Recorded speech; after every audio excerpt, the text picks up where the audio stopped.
on my way. Nothing can stop me. I'm on my way. Nothing can block me. Open the way so I can blossom. Open the gates so I can prosper. I'm not a sum of my trauma. I'm more like what I'm becoming.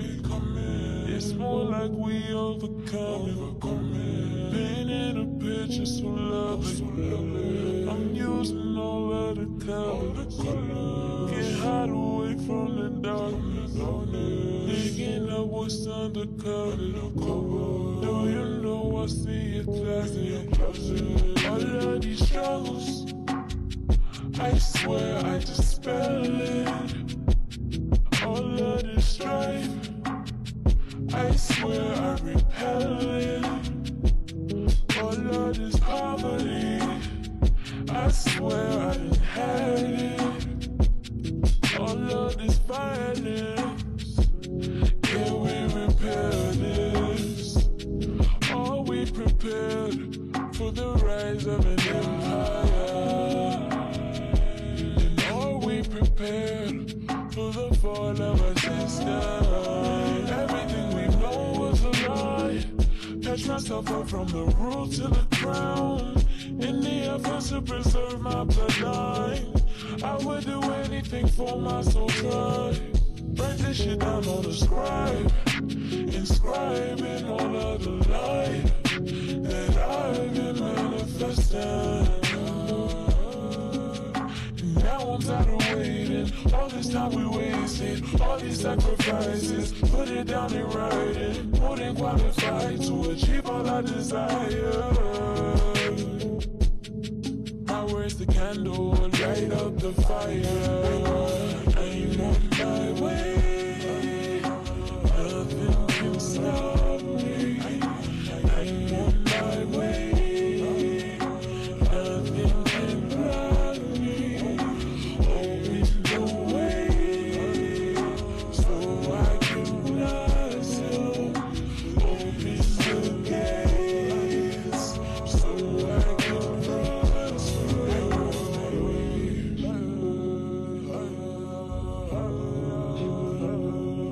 I'm on my way.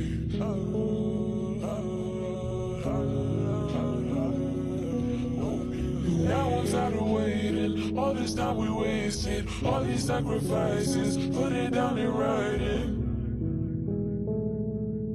My words the candle, light up the fire.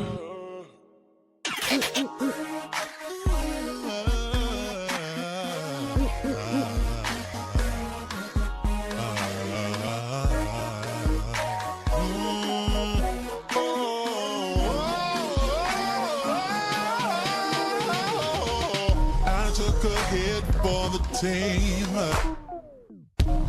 took a bullet for the dream, that we would one day all be free, free from prejudice, free from sexism, free from bigotry. I die for creativity, I die for freedom to be free. I died and left a legacy. Oh, but baby, I'm still live through technology. After the sun, then comes the rain. And after the storm, the sun will start shining. What is a pain? And tears of pain. And tears of pain.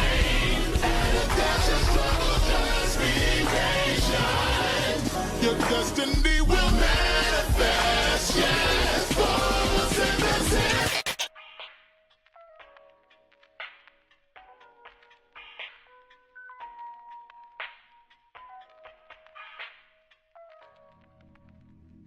You live in a different world.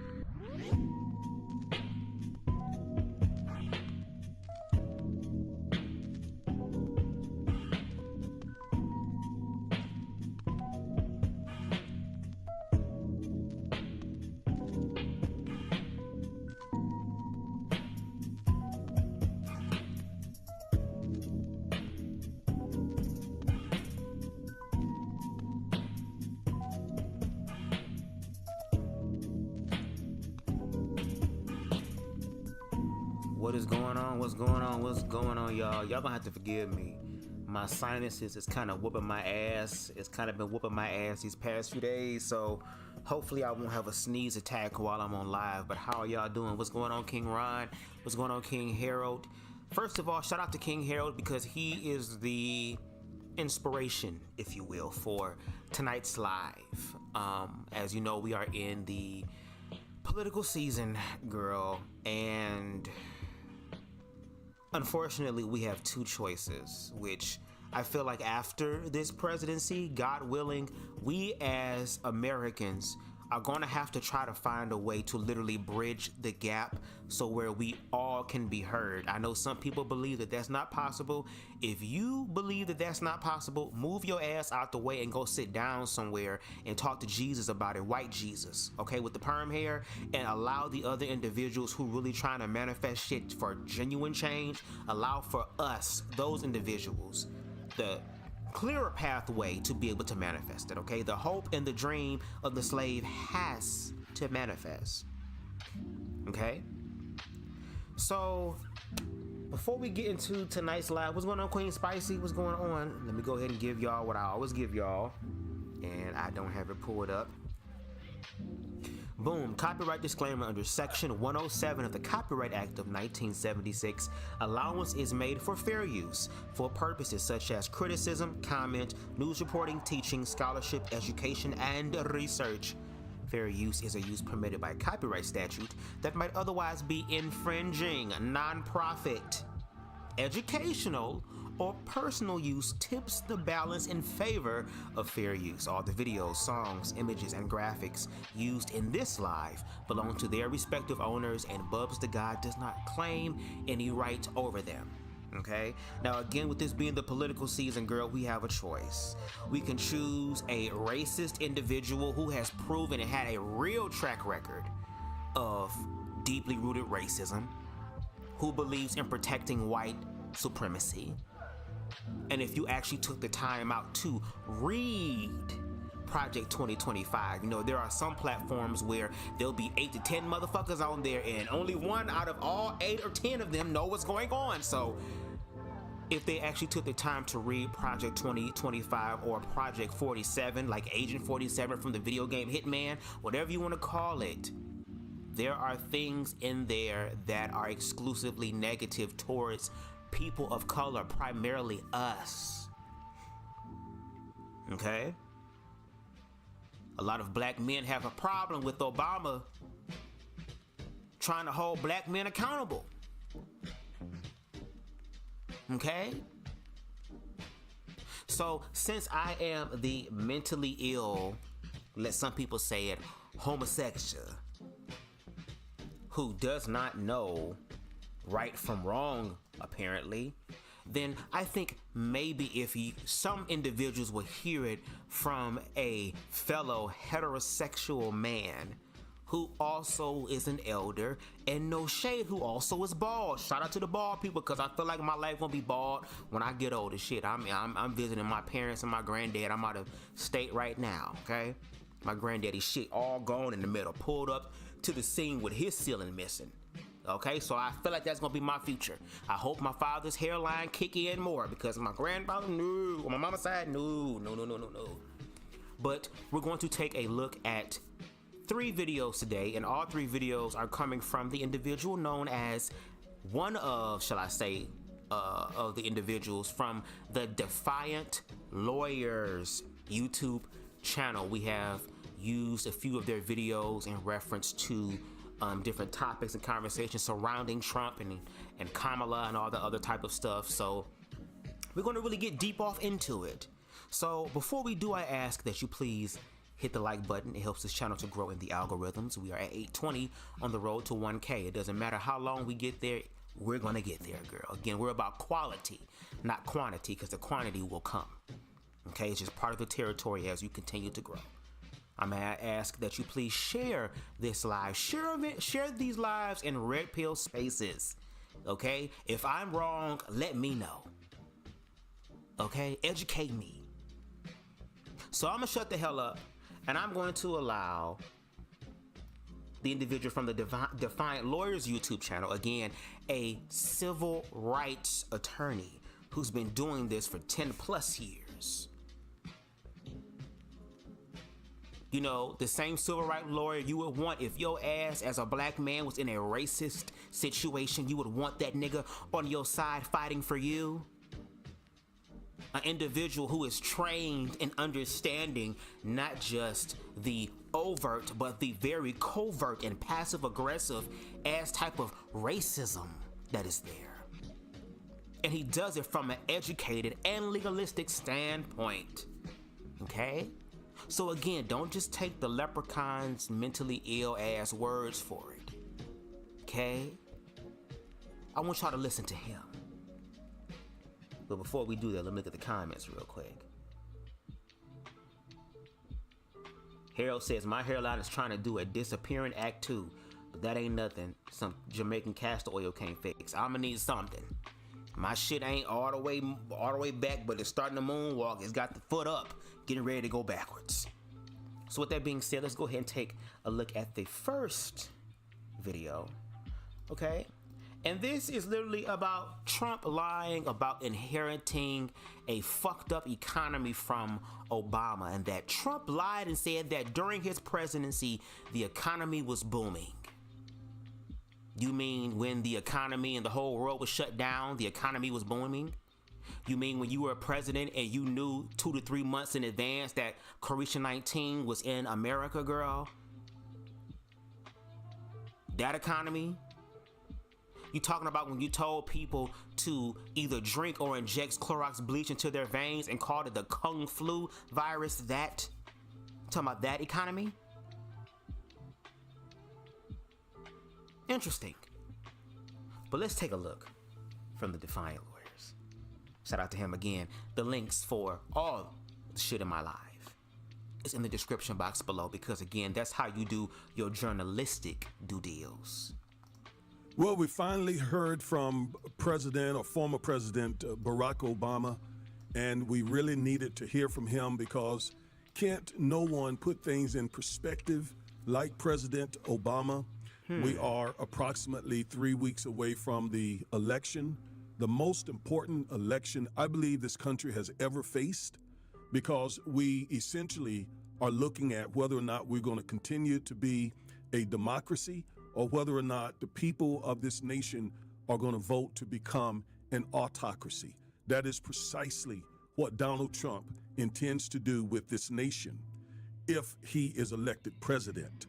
So this undoubtedly is the most important election in American history, certainly in my lifetime. So I'm so delighted that Barack Obama came out. He talked about various things, and I'm going to make different videos about aspects of his comments yesterday in support of Kamala Harris.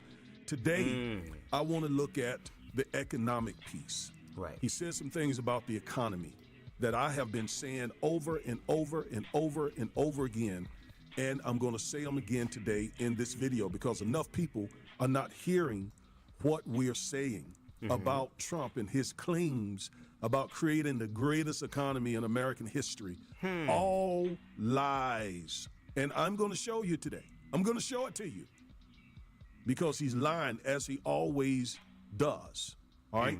Now, before we get into this, please go over to Amazon.com and grab a copy of my... And make sure y'all get that book, because again, one thing I'm also going to mention is that he actually cares about blackness, especially young black boys.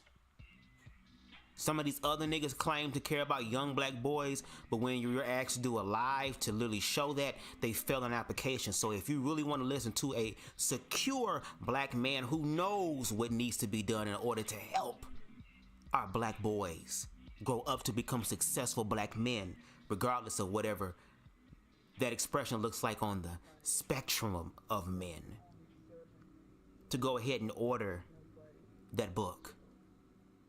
If you got a black son, a black nephew, a black cousin, a black friend that is a young boy, you need to make sure that their parents get this book so they can understand about the injustice in the education system. Y'all talking about drag queens and all this other type of stuff. Black boys are not learning how to read.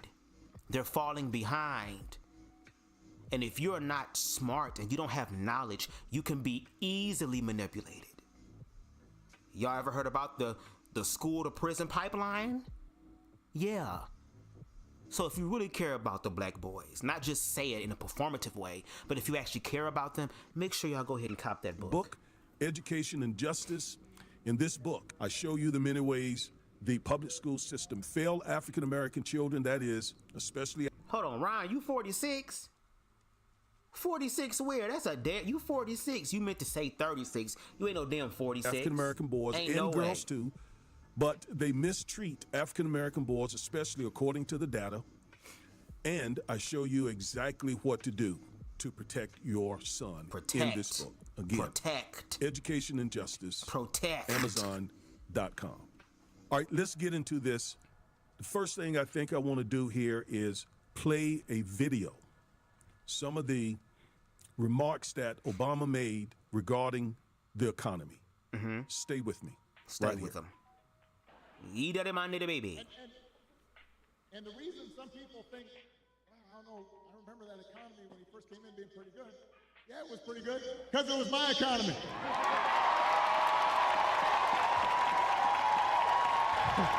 We had had 75 straight months of job growth that I handed over to him.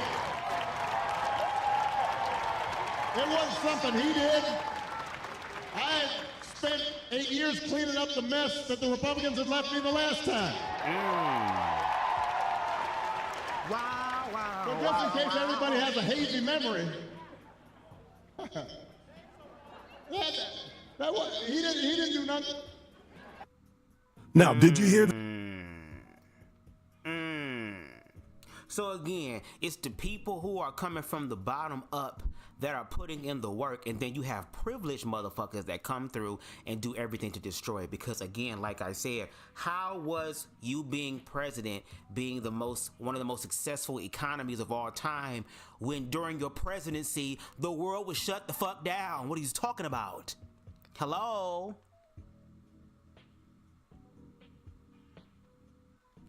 Girl. That? Wow. Did you hear that? Donald Trump has said over and over and over again that he created the greatest economy the world has ever seen. He lied, folks. That is a lie. That is a lie.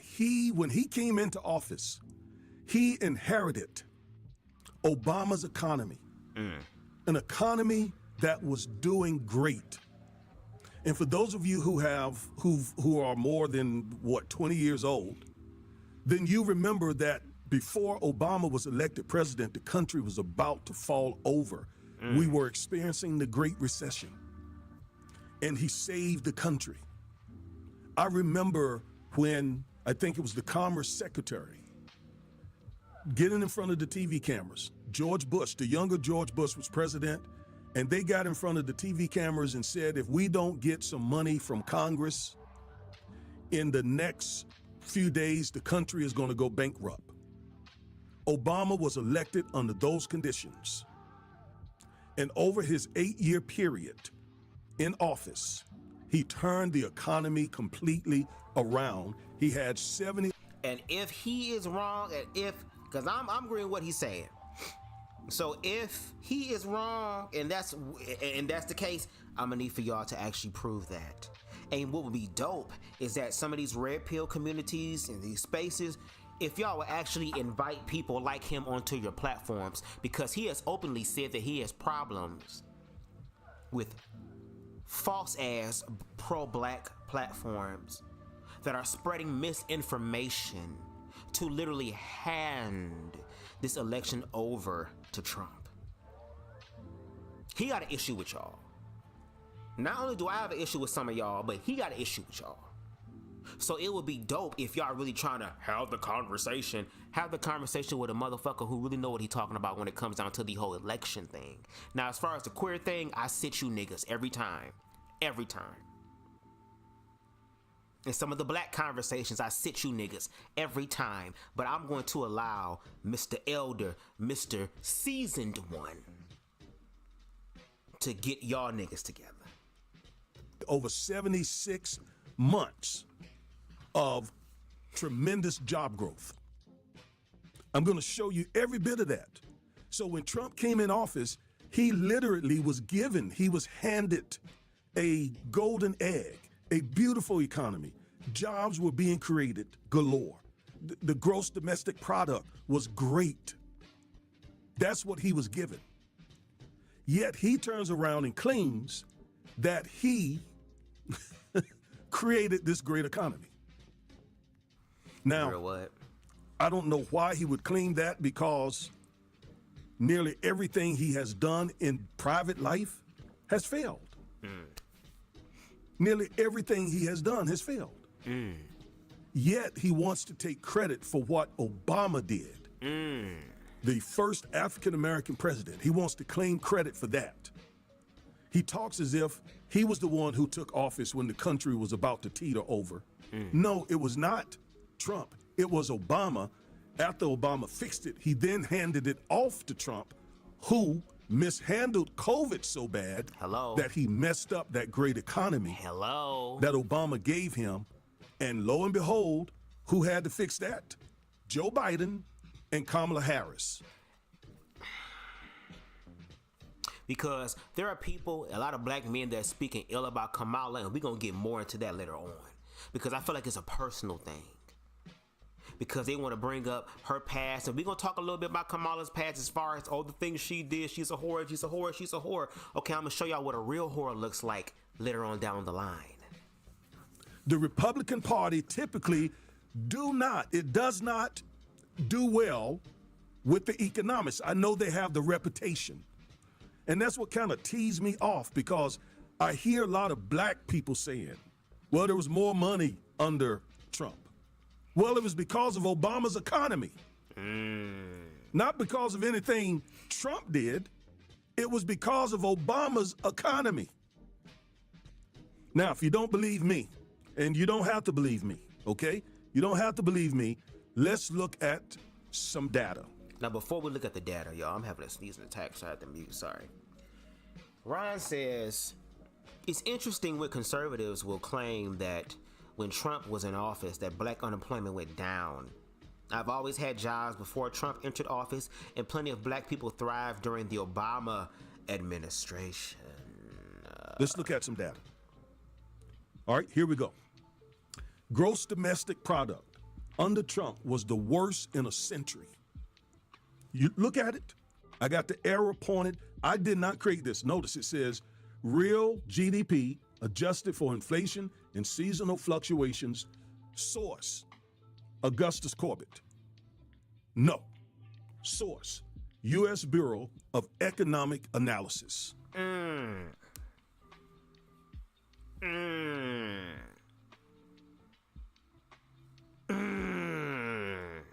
Whose economy was the worst since Roosevelt? Trump.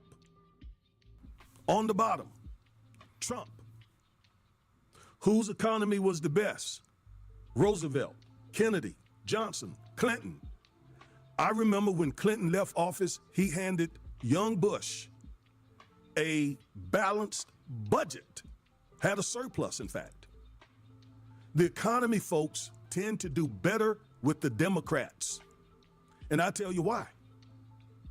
Because this trickle-down economics junk that these Republicans be doing, it doesn't work. Giving big tax breaks to the richest of the richest of the rich in hopes that that then will trickle down, it doesn't work. So to give motherfuckers who are wealthy, and I'm talking about old fucking money, you think these individuals are going to influence the economy? That's going to trickle down to us? If that was the case, world hunger would have already been solved. Homelessness would have been solved.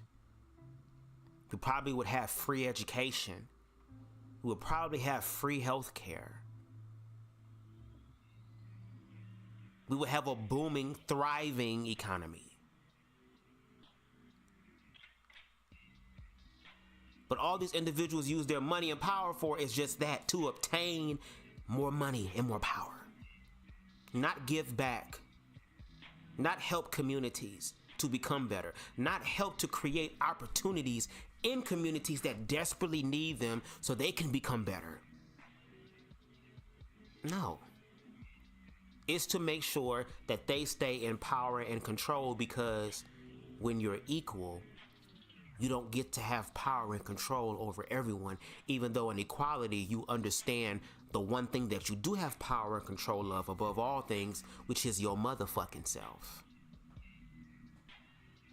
So a bunch of rich, wealthy, entitled assholes is going to help the economy? Wow. Harold says, then he came in after Pres Obama, undid everything Obama did, then wants to blame all of the chaos and dysfunction on President Biden, as if we aren't seeing the effects of Trump right now. We are literally living in Trump's economy right now, and Dems are having to clean up the mess he made during his presidency. What's up, Chief Soul Survivor? What's going on? Look at it. Reagan was the one who started that stuff, that trickle-down economics.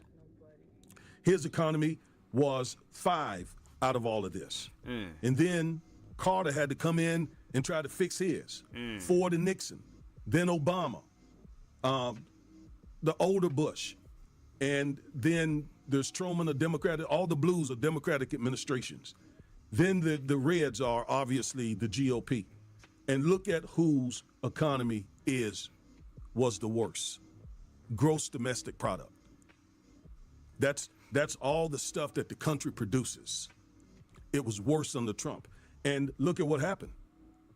That's when Trump took office. A year later, it was even worse. This was when he took office. This was after he had been in office for a year. It was even worse. He lies when he says that he took a bad economy, the worst in history, and turned it around into the greatest economy. That's bull. I'm 6'7" if that's the case. And I'm this disinformation that he puts out, and his surrogates, his aides and supporters are all over Breakfast Club and other places online, just putting out, just feeding especially black people with a bunch of disinformation. And because they don't know, because they're not reading and researching, because they're not critically thinking, because they're not fact-checking Trump, they're down for anything. Yes, these are the same niggas who will watch a fucking 5-minute clip from a fucking 35, 40-minute video and feel like they got all the information, as opposed to sitting down and watching the entire thing to make sure that you understand the context and nuance. Because remember, there are some people who said that they don't need context and nuance because they are the context and nuance. Kind of like how Trump says he's the context and nuance, and we can see contextually and with nuance how he's fucked America. Okay? No lube. Girl, damn, you could at least spit on it. And you also have these pro-black imposters who are also out here saying some really dumb stuff. Hello. Really dumb stuff. Hello. Let me tell you this. Yes, hell. And I'll have more to say about this in some subsequent videos. I'll take a progressive black woman any day over a freaking white supremacist. Any day. Any day. Period. With all the issues you might have. Period. Period. Period. Period.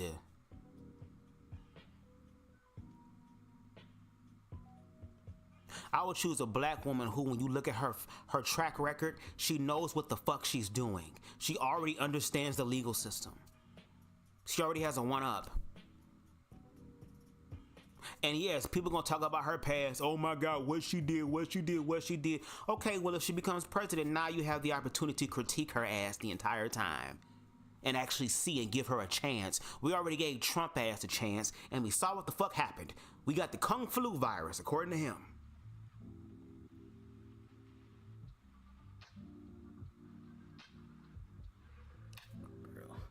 With Kamala Harris, she is leap years better for African Americans and for this country than a white supremacist, autocrat wannabe, dictator, fascist leader like Donald Trump. White. Have you lost your minds? Have you Niggas is lost your crazy. minds? And Obama expressed frustration. I have been expressing this frustration now for weeks because this is silly season that we're in. We're literally in silly season. I'll have more to say about that. Let's stick with the economy because there's more. All right, let's go back to the other screen here. There's more. Look at this. New jobs per month. Obama, in his second term, created 215,000 new jobs on average per month to Trump's 182. Yet he is the one around here, Trump, saying that he created this awesome economy, the best in history. No one has seen the likes of it. I mean, you know how he uses all those superlatives. No one has ever seen the likes of it. Everyone knows it was the best since there has been a heaven and earth. That kind of mess. Knowing he's lying the whole time. Trying to help your broke walking ass. Knowing he's lying the whole time. What is that? That's disinformation.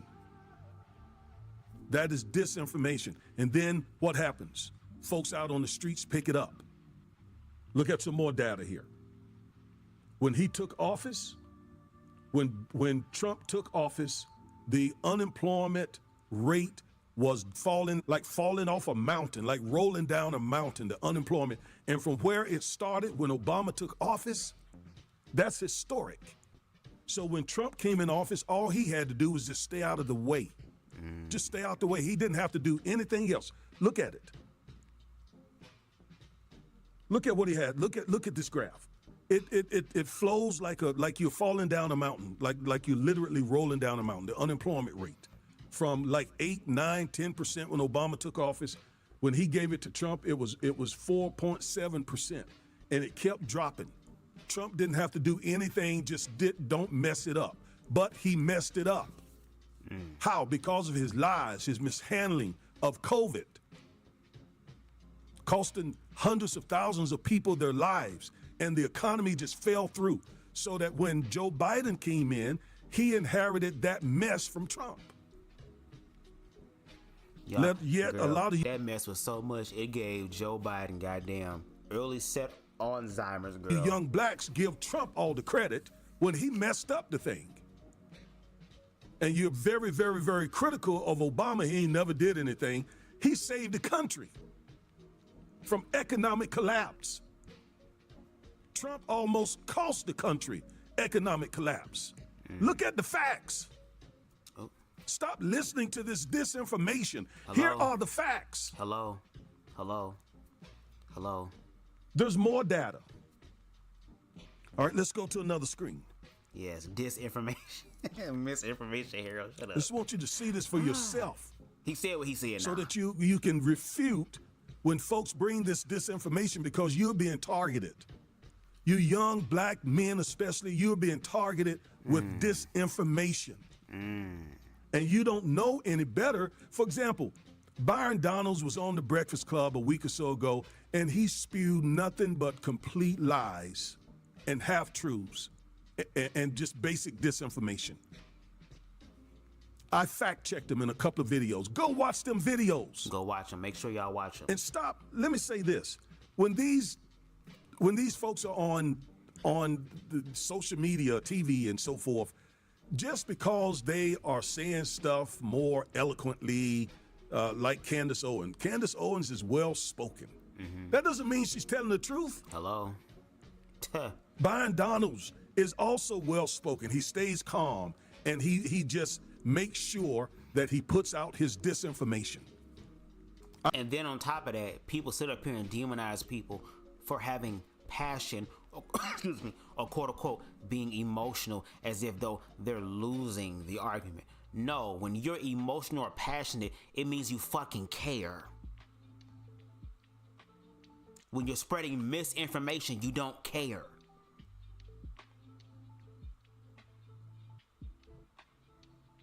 So yes, these individuals may be able to have a more extensive vocabulary, be able to control themselves more and be good under pressure. We talking about real life shit and human shit. Emotion is very important because emotions don't lie.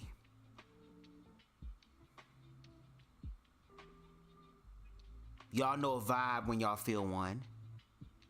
Intuition is an emotional thing. But see, when you mix emotional intelligence with the facts, baby, that's when you really doing some stuff.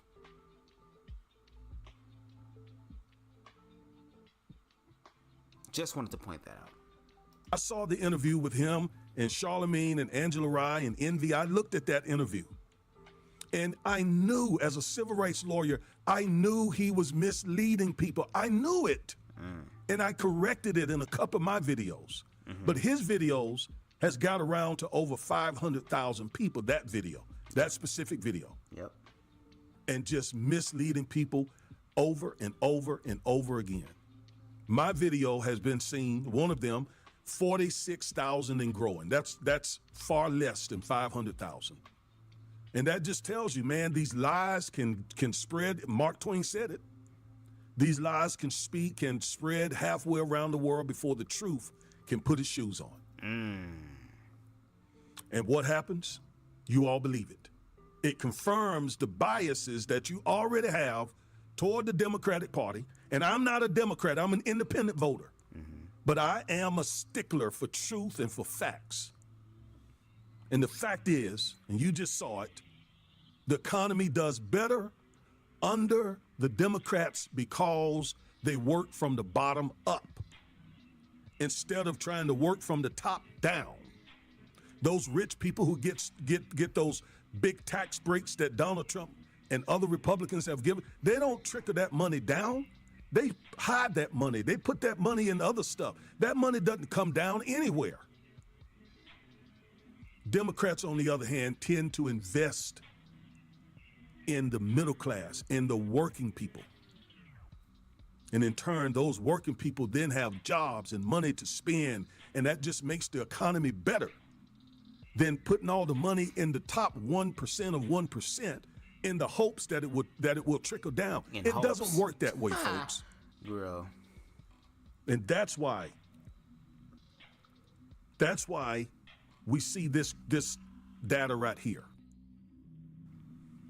That's why the Republican Party, the folks, when they're in office, the economy tend not to do as well. Let me just show you this. Yeah, show us. Show us. So you see here, the name of this article is, did Trump create or inherit the strong economy? That's the question. You give him credit for it, but did he create it or did he inherit it? All right. According to the Joint Economic Committee, don't take my word for it. Here it is.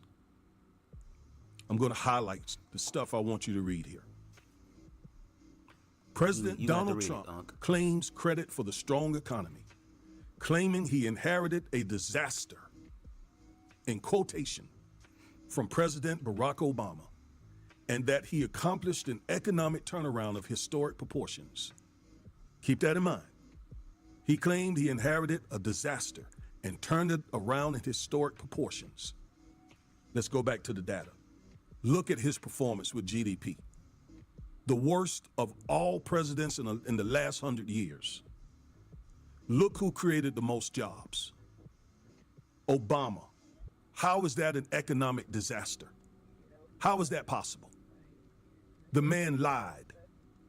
Unemployment fell from like 10%. It says 8 there, but it was actually higher. That's 2013. When Obama took office, unemployment was about 10% because, again, we were in the middle of the Great Recession. When he handed it over to Trump, it was 4.7%. Is that a disaster? No, Obama was the one who inherited a disaster, not Trump. Trump just lied like he always does. And you folks believe him because you don't know better. Well, now you know better. If we can get this video out. Let's look at some other stuff here. Make sure y'all subscribe to the Defiant I want you to see this for yourself. It's not just me. All right, let me highlight what we're going to read here. Watch this. Obama was handed an economic catastrophe and prevented an even greater meltdown. It wasn't Trump who inherited a catastrophe. That was Obama. When Barack Obama became president, the economy was experiencing what former Federal Reserve Chairman Ben Bernanke called the worst financial crisis in global history, including the Great Depression. In the last quarter of 2008, real GDP plummeted 8.4%, and the economy hemorrhaged more than 1.9 million jobs. I literally remember this. That's what Obama inherited. That's what him and Joe Biden received from Bush. The Great Recession, and according to the Fed chair, he said it was worse than the Great Depression in the 30s. All right, let's read some more. Barack Obama and congressional Democrats took strong action to rescue the economy, including the stimulus, TARP, financial reform, and the auto bailout. He saved General Motors, he saved Chrysler, he saved Ford, he saved the auto industry. In addition, the Federal Reserve lowered interest rates, took extraordinary measures to boost growth. Research by economists Alan Blinder and Mark Zandi found that without this multifaceted response, the recession would have lasted twice as long. Job losses would have been twice as high, and the drop in GDP would have been more than 3 times worse. All right, let's read a little more here.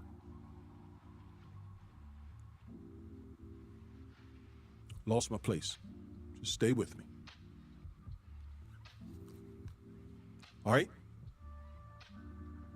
let's highlight this. Stay I want with you to him, see y'all. this for yourself. Trump inherited a strong economy that got stronger. Unemployment. Under Obama, unemployment was cut from a recession peak of 10% to only 4.7%. It has continued to drop and now is extremely low at 3.6%. Under Biden, it went even lower, because when it went to 3.6%, what happened after that? Trump mishandled COVID, and it shot up. These are the facts. Job growth. By the end of the Obama administration, the economy, listen to this, had experienced 76 consecutive months of job growth. 76 months of job growth. 12 ago into 76, about 6 times, about 6 months, and about 6 years and some months. So nearly all his time in office, both terms, first when he was elected and when he was reelected, it took him a year or two to get it turned around, and then it began to do just wonderfully. Average monthly job growth during the last 33 months of the Obama administration, non-farm job growth averaged 224,000 per month. During the first 33 months of the Trump administration, the average was 34,000 jobs per month less. Don't let this man just lie to you in your face or his surrogates. These are the facts. Let's read this about income. During the last 2 years of the Obama administration, annual median household income increased $4,800. This is 3 times more than the $1,400 increase during the first 2 years of the Trump administration. He lied to you, as he always does. He lied to you. He lied to you. The economy was better, more robust under Obama after he fixed it. Trump just inherited it. Obama was like, here. Trump took it and messed it up. Now, those are the facts. And you got to choose who you're going to believe. Do you want to be just lied to? Do you want to know the truth? Do you want to believe the truth? Or do you want Trump and his surrogates to continue to lie to you, to get your vote? so that they can take office, completely change our country. I read that Trump said he wanted to put the Federal Reserve under the White House. What is that if that's not autocracy? What is that if that's not Russia? The president is now controlling monetary and fiscal policy? That's what he wants? Of course that's what he wants. Because he wants to be an autocrat. Are you okay living? What is an autocrat? It is where one man is in control. You want Trump in control of America? Not just president. As president, there are checks and balances.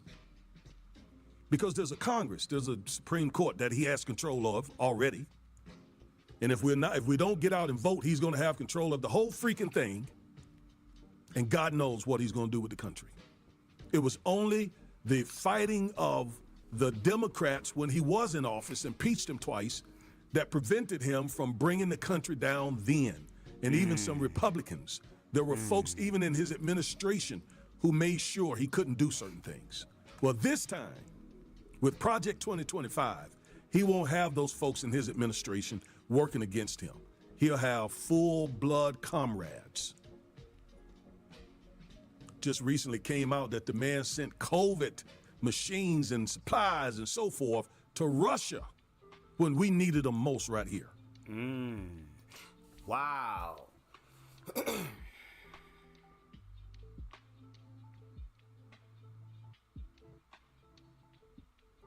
That's why I be saying from a spiritual standpoint, because the reason why I do these type of commentaries is because I be trying to meet people where they are, and try to raise them higher, because the higher you go, the more scary this shit is going to be.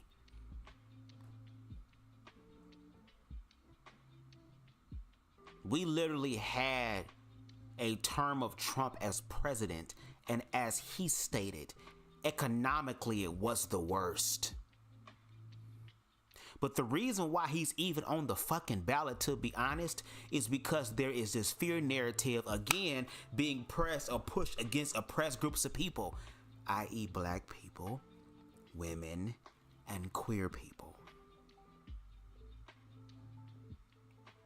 The 80s is what came back and undid a lot of the stuff that was done in the 60s and 70s by the oppressed groups of people. And we, again, are literally in that same fucking cycle. But this time, whatever that was not completed in the 80s, unfortunately, is going to be completed this time. Because they had decades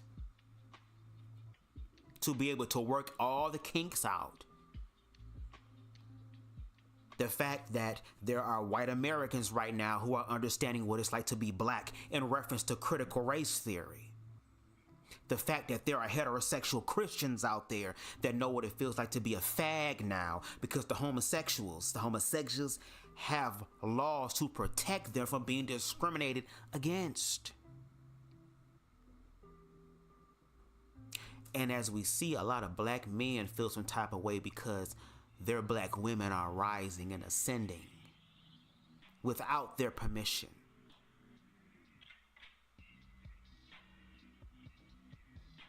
All of this should be a mirrored reflection to say, damn, is that how the fuck I look like energetically? Whatever I'm receiving now, is that what I've been putting out? That would be the conscious way of thinking about it. But Trump also has some loyalists with him. He has loyal racist white people with him who are afraid of critical race theory, because if we actually took a magnifying glass and highlighted their history,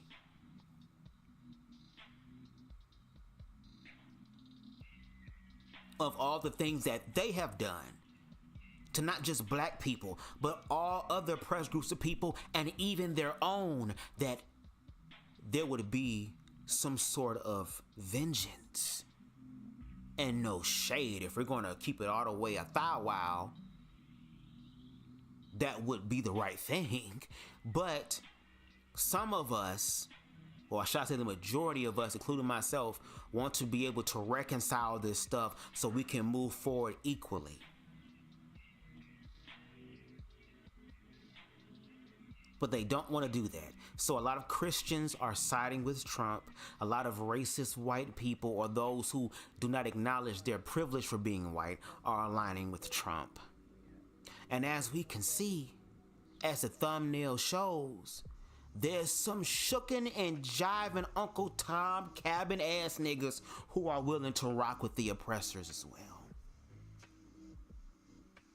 And I don't want to hear shit, oh, we always talking about race. We always talking about race. That's because motherfuckers are afraid to face race. Y'all can't start this shit and then not finish it. Because what you won't do, another generation will come and do. That was the first video. Now we're going to the second video. And this was the issue that all the black men had. Because Obama recently came out and started chastising them. Telling black men that, hey, y'all want to be the leaders, y'all want to be the kings, y'all want to be this and you want to be that and you want to be respected. Get your ass up and do what the fuck you need to do.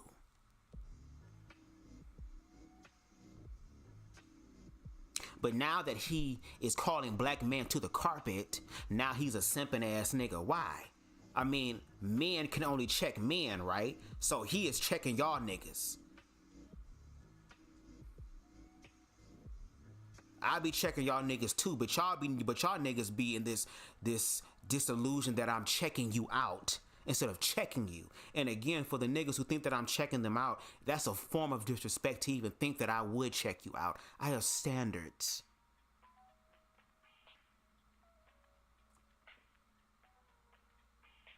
And some of you Mucinex mascot built ass. Let's get into Obama calling out you niggas. Recently, while campaigning for Kamala Harris, former President Barack Obama had a conversation with a group of African American men. Mm-hmm. And he gave them some common sense, straight talk about why they would not, under normal circumstances, vote for Donald Trump. I'm going to play you that video in just a second. And again, it is just common sense. It is just plain old common sense. But what's the old saying? Common sense ain't all that common. All right, so before we get into it, before we watch this video, please go over to Amazon. Yeah, make sure I go to Amazon. You can do blackmail Trump supporters through these guys. I'm not sure. Mm-hmm. But let's listen to the video. Part of it makes me think that, well, you just aren't feeling the idea of having a woman as president. And you're coming up with other alternatives and other reasons for it. So now you're thinking about sitting out or even supporting somebody who has a history of denigrating you? Because you think that's a sign of strength? Because that's what being a man is? Putting women down? That's not acceptable. Is that what being a man is? Putting women down? Girl, you can't make this shit up. That's why these niggas are mad. That's just a big brother talking to some younger brothers. That's all that is. Just making it plain. Common sense. Who in their right minds would support someone, as Obama said, who has a history of denigrating you, of being racist towards you? And some people will say, well, look at Kamala and what she did to black people. Look what she did. Look what she did. Okay, well, unlike Trump, you'll be able to hold her ass accountable when she becomes president, if she becomes president.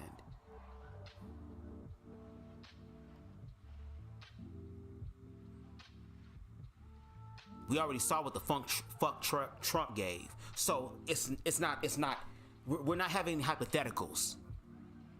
We had a term of Trump, and we saw exactly what the fuck he gave. A broken ass economy and the economy of a bunch of scared motherfuckers. And a bunch of insecure butt hurt ass motherfuckers, girl, who lost to Civil War, who want a reprise.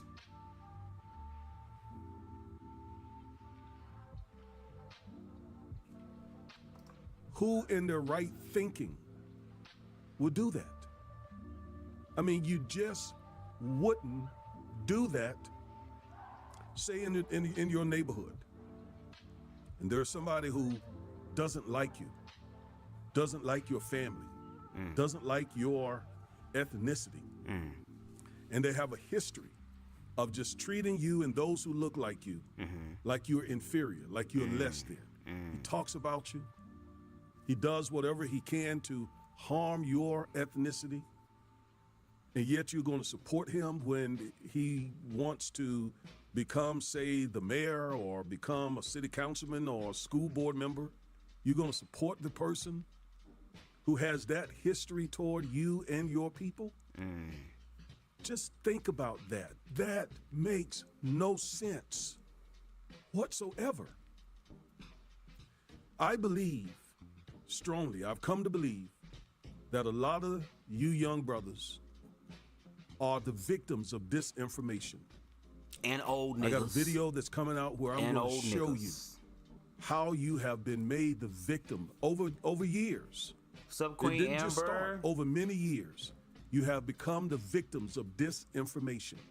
Hope you graduated college finally. And Damn. this is coming from right-wing GOP operatives. This is coming from pro-black imposters. A lot of these folks on YouTube who are making excuses for all the racism that comes out of Trump's soul and out of his mouth. For a while, those pro-black imposters tried to make you think that they were really all about the black man.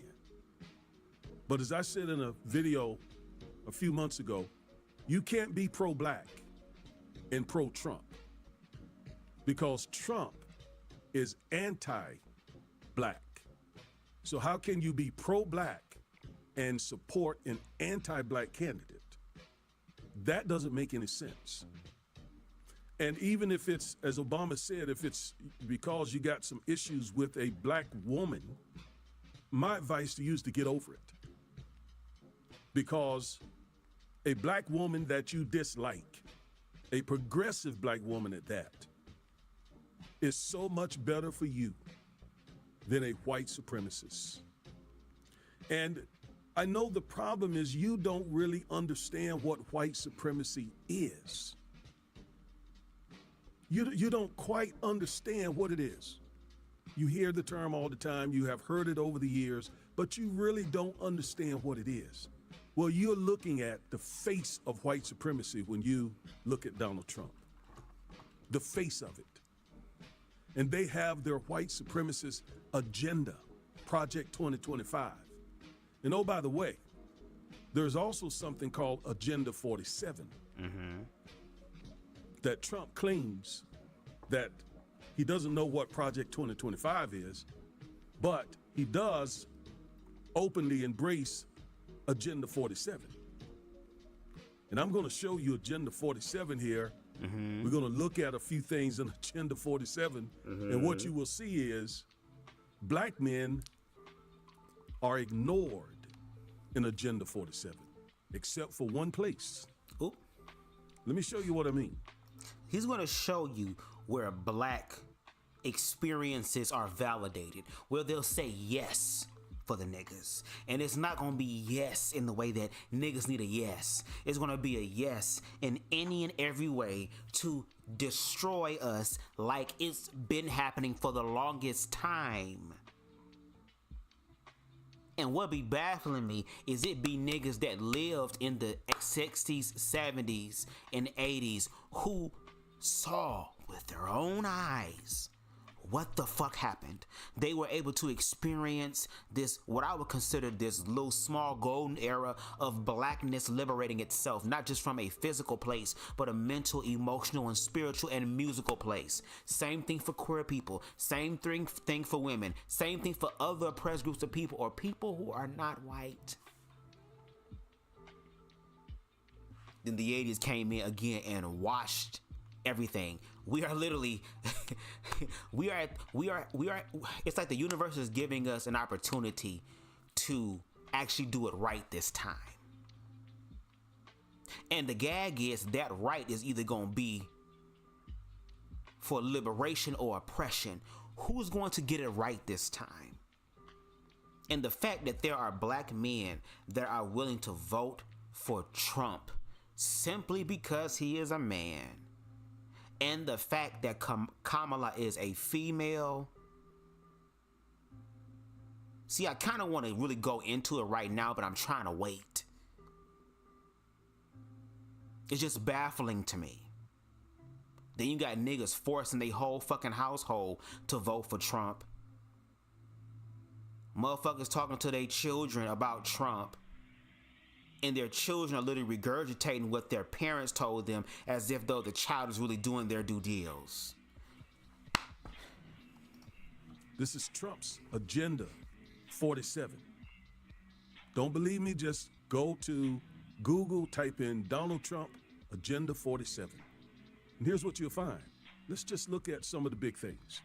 And you will not find black men contemplated, promised anything in this Agenda 47. President Donald Trump declares war on cartels, ending veteran homelessness in America, no welfare for illegal aliens, the American Academy, Trump's message to America's auto workers, President Trump's plan to homeschool families. All of this is about whites. Hello? Homeschooling, auto workers. Hello? All of this is about white people. Hello? This has nothing to do with you, black man.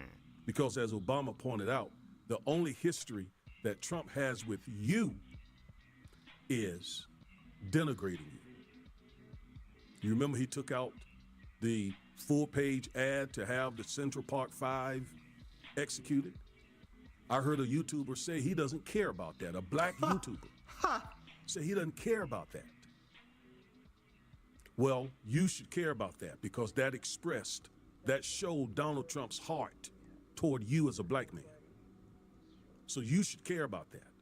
And any black man who tells you that they don't care about that, you should run from that black man. You should run from that black man. All right? Agenda 47, President Trump's 10 principles for great schools leading to great jobs. America must have the #1 lowest cost energy and electricity on earth. What does any of this have directly to do with you, black men?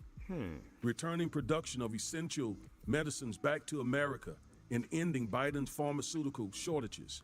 President Trump calls for death penalty for human traffickers. Rescuing America's auto industry from Joe Biden's disastrous job-killing policies.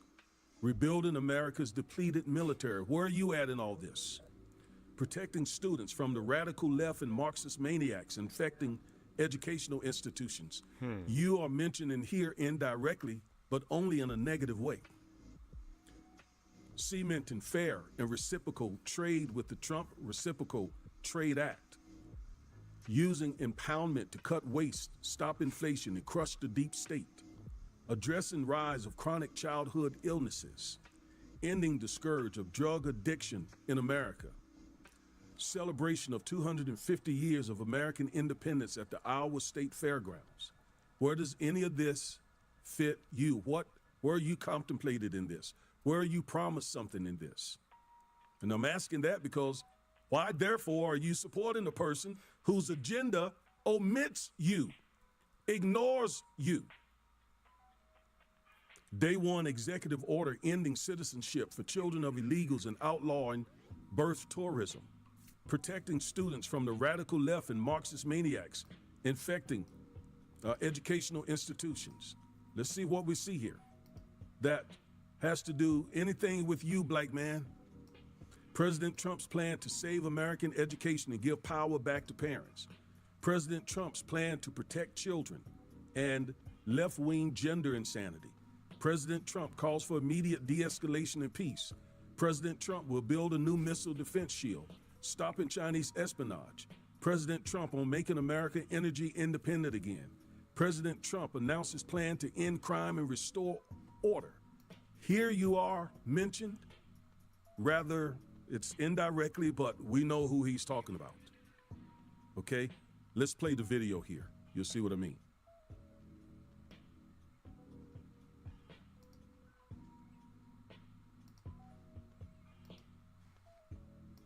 Joe Biden and the defund the police Democrats have turned our once great cities into cesspools of bloodshed and crime. There's never been anything like it. Here's my plan to restore law and order in our cities and throughout our country, frankly. First, because police forces have been gutted by Democrats' war on police, I will sign a record investment in hiring, retention, and training for police officers nationwide, so important. This bill will also increase vital liability protections for officers because the Democrats want to take those protections away from our police. Because we want them to do their jobs. We want them to do their jobs right. You can't take their protections away if you're going to have them do their jobs properly. Police are going to do their jobs properly once they learn to do their fucking jobs properly. Law enforcement has been militarized. If you have a hammer, eventually everything around you is going to look like a fucking nail.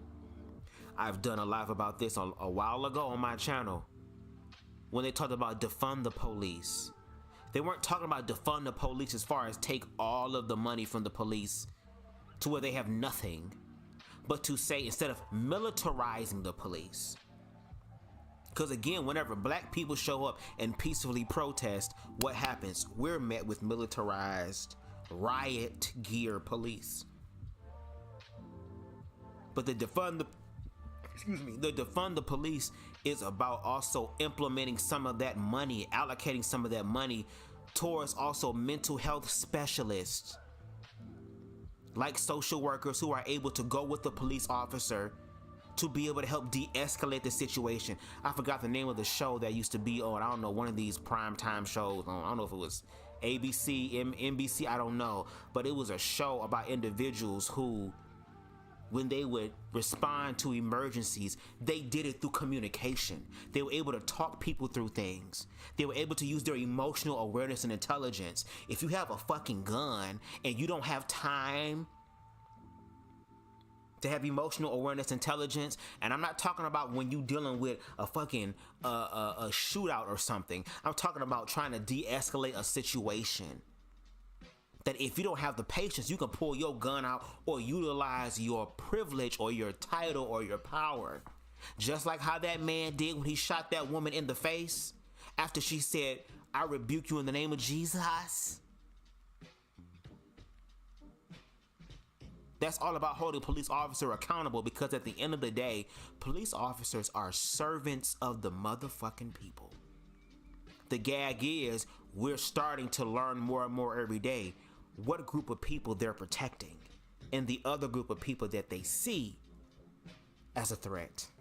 Second, to qualify for this new funding and all other Justice Department grants, I will insist that local jurisdictions return to proven common sense policing measures, such as stop and frisk. Very simple. You stop them and you frisk them. Strictly enforcing existing gun laws against convicted felons, cracking down on the open use of illegal drugs. Stop and frisk. Cooperating You with heard it ICE to yourself. get criminal aliens. Stop and frisk. Wasn't stop and frisk, if I'm not mistaken, pretty much implemented in the 80s with the war against drugs and the war against crime? And again, statistically, factually, historically speaking, what group of people have been affected most by the motherfucking stop and frisk? Which means that I don't have to have a probable reason or cause to stop you. If you look suspicious, I have the right to stop you and frisk you. Do you see how they want to bring back some of this old? If the aliens come, let them come soon, bitch, at this point. Scotty, beam a nigga up, because Earth is too motherfucking ghetto, bitch. It's What too does that much. mean? That means that he's going to have police officers across this country, when they see you as a black man, to slam you against a wall and frisk you without reasonable suspicion, without probable cause or anything else, just because you're black and a man. That's what he has planned for you. And he has this plan for inner city communities across America, because in his mind, that's where the crime is being committed. And for you black individuals, you black men out here that's voting for Trump, I want you to understand that the stop and frisk does not just involve you. It involves y'all sons too. That even if your son is doing the right thing, even if your son has no rap sheet, even if your son is doing whatever the fuck he needs to do by way of his parents teaching him how to survive the encounter, it doesn't make him exempt because of the color of his fucking skin. But unfortunately, it seems like it's gonna have to take y'all sons. So it seemed like either on both sides of the coin seem like black men fucked, because you have black men who won't check other black men that is murdering other black men, but yet these same black men are willing to support a white man who has that same mentality against black men like some black men have against black men, that ends in death and destruction.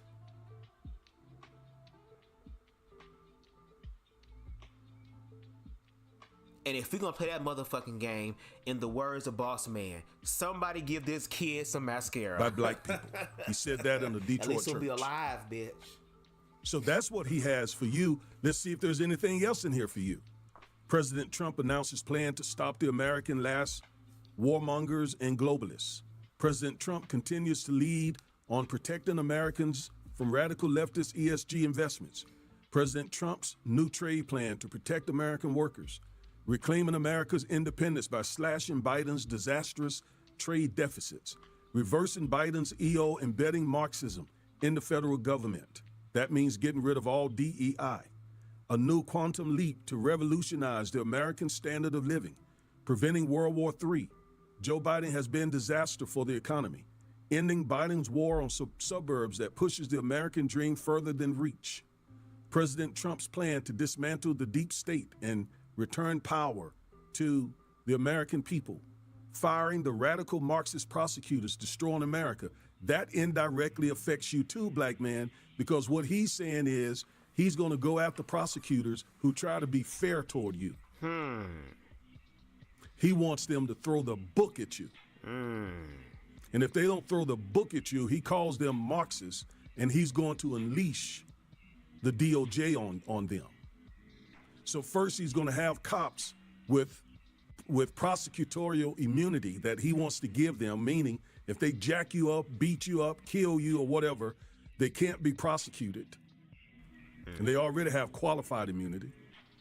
And then he wants you to go in front of prosecutors who throw the book at you. This is what Trump's Agenda 47 has in store for you, black man. That's what he has in store for you. And you plan on voting, 20% of you under the age of 50. You plan on voting for him.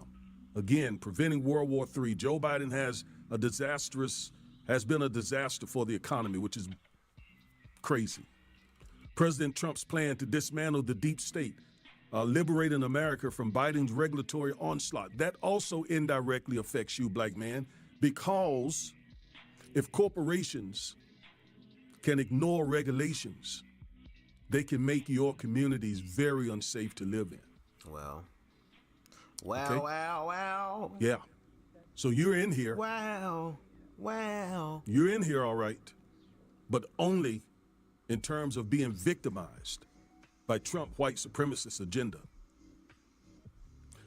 Free speech policy initiatives, total ban on taxpayer dollars, calls for a probe into intelligence community's role in online censorship, stop China from owning America, protect Medicare and Social Security.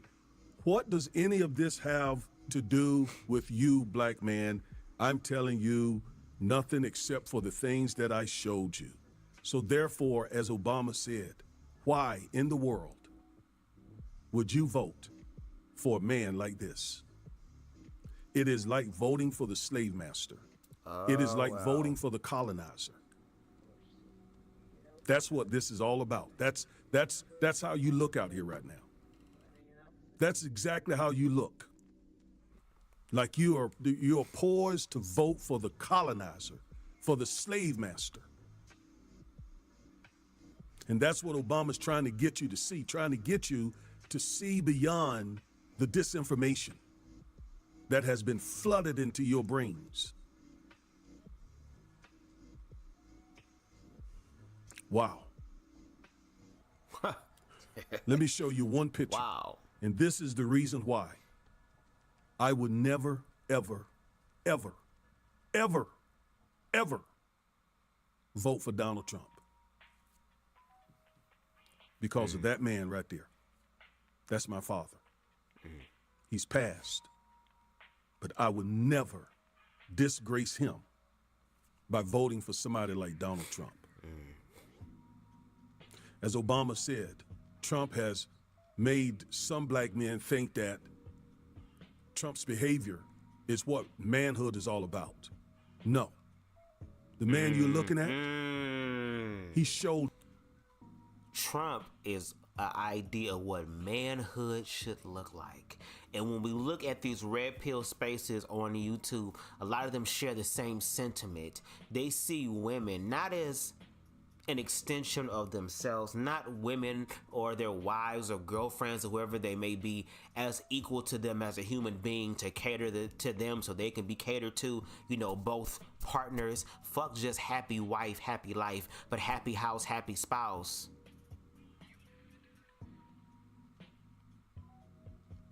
Girl, let me shut up. Me. What manhood is all about. Ah, girl. He showed me. You see, I have a point of reference. Y'all want to control the pussy. I know girl, what manhood so looks bad. like. So bad. Y'all want to control vagina so bad. Y'all want to control it so bad. So fucking bad. You want to control women's bodies. Better yet, you want to control the bodies of your fucking children. Y'all want to control everybody except controlling your own motherfucking self. That's the problem. You niggas don't have self-control, which is why you have to control other people. And then feel some type of way when niggas be getting y'all together and telling y'all, no, bitch, control you. Get your shit together. How are you niggas gonna sit up here have any sort of a control or have power over anybody else when some of y'all don't even have enough power and mindset and wherewithal and willpower to push away from the table?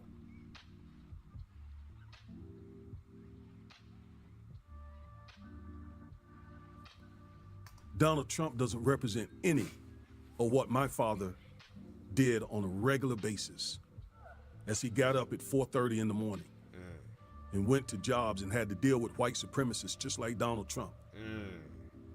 Yet he did so that he could put food on the table for 4 children.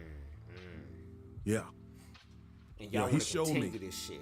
He showed me why I would Y'all never. want to continue to let blackness, every fucking generation, have to be subservient. Oh my God, we scared. No, fuck all that. When is the hope and the dream of the slave gonna manifest?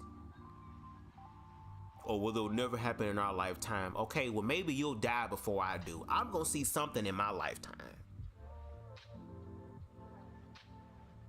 No shade. Because if that's the case, what's the point of bringing children into this world if the children are not going to have a fair shot? That they still have to deal with racism.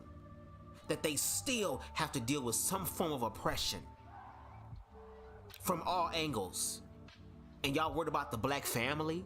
But ain't none of y'all listening to the black family. Ain't none of y'all listening to y'all black family members. Ain't none of y'all loving on your black family members. Ain't none of y'all trying to understand your black family members unless your black family members are heterosexual and Christian. But everything else y'all disregard. Girl. Ever vote for a white supremacist like Donald Trump. What's up, Rewan? Never. And see, some of you, unfortunately, many of you, you didn't have a father figure. Like Obama said, you didn't have a father figure growing up, as Obama didn't have growing up. Who showed you. I have a picture, a strong picture in my mind of what a man really looks like. And it's nothing like Donald Trump. That part. My father was a hard-working, gentle, humble man. Same thing with my dad. My dad had a hell of an ego death when he found out that not only his son, but his daughter were on the spectrum of queerness. Especially with him being a staunch, I'm about to say staunch Republican, staunch Baptist deacon at the time. Heavily into organized religion of the church, who could have allowed that fear that some of these other niggas have to destroy the relationship with his offspring. But what he did was challenge his motherfucking self to become a better human being, which is why I'm grateful for the father that I have in my life. Did we have a very long, rough patch? We sure did. But I'm grateful that now I'm able to mend those things, to be able to have actual conversations with my father, even about queerness, without it being made an issue or a problem, because he sees me as his son. And that there's nothing I can ever do to remove that title and destroy our experience from each other's lives. He's not going to do that.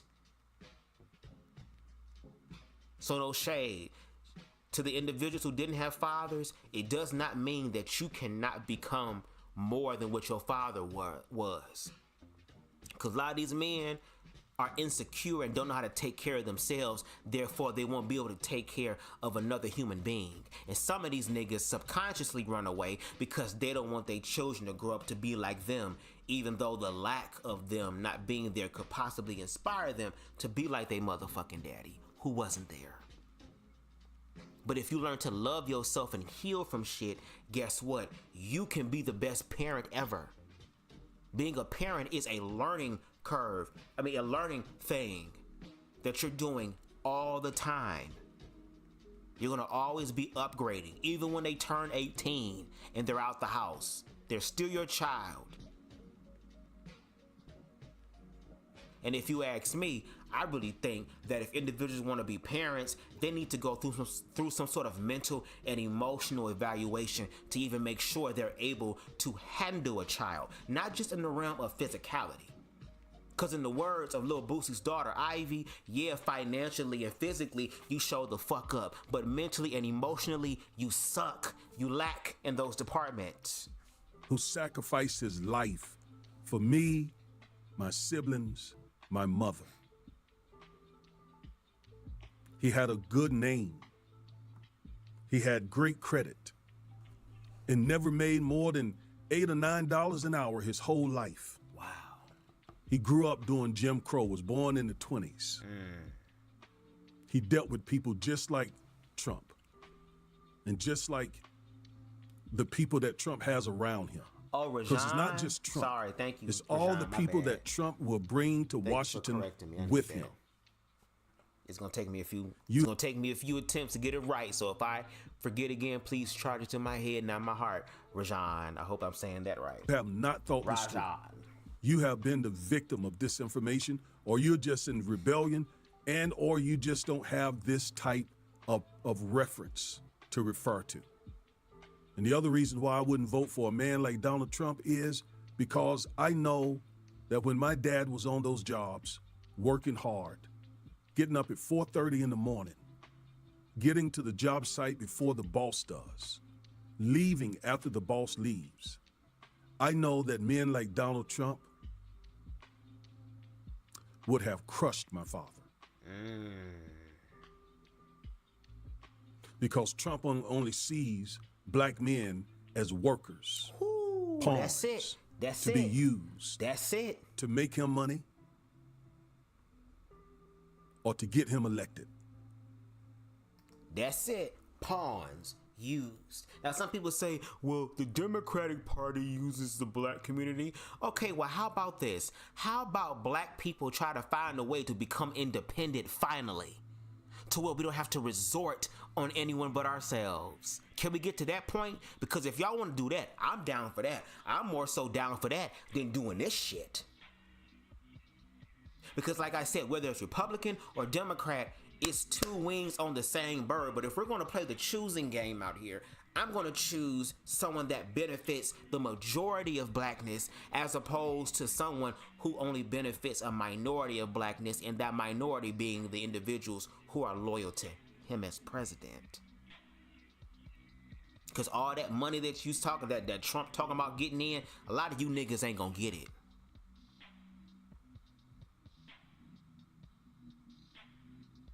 And then the fact that y'all voting for Trump, literally y'all ancestors are rolling over in their fucking graves at this point. He would have crushed somebody like my father, like the many black men he did crush. He denied black men the ability to rent his apartments. When he would go into his casinos, they would take black people off this casino floor because Trump didn't want to see them. Girl. And you're going to give him your vote of confidence. You're looking real crazy out here. Stop listening to these pro-black imposters and Byron Donalds and Candace Owens. At least they're being Rajon rewarded. out there smoking. I'm about to smoke after this live. You get nothing. And watch the rest of, But what's that anime I've been watching? The Legends of Vox Machina. I'm on season 3. That show is so good. And I need to watch that Vince McMahon documentary, girl. Stop and frisk. And prosecutors who are going to throw the book at you. I am a criminal defense attorney, a civil rights lawyer.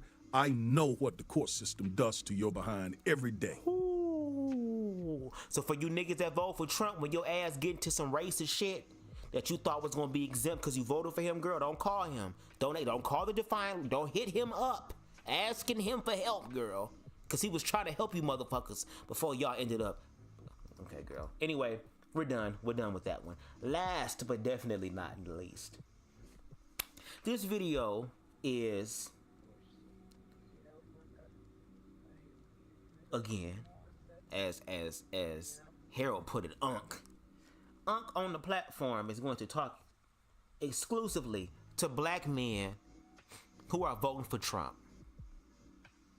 So we started off with Obama rectifying the lies of Trump by saying, no, motherfucker, when I was president for the majority of my term, the economy was good. It's when we handed it to your motherfucking overcomb ass, your Batman penguin looking ass, your amoeba Moses Jones body shaped ass, girl. The economy went under and hundreds of thousands of people died because of your lack of leadership.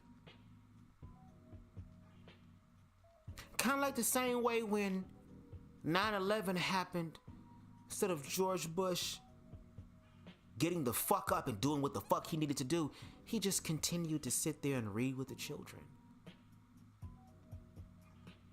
I don't want to mess it and scare the children, even though when that happened, there were kids literally being called out of the class, out of school, because of what happened.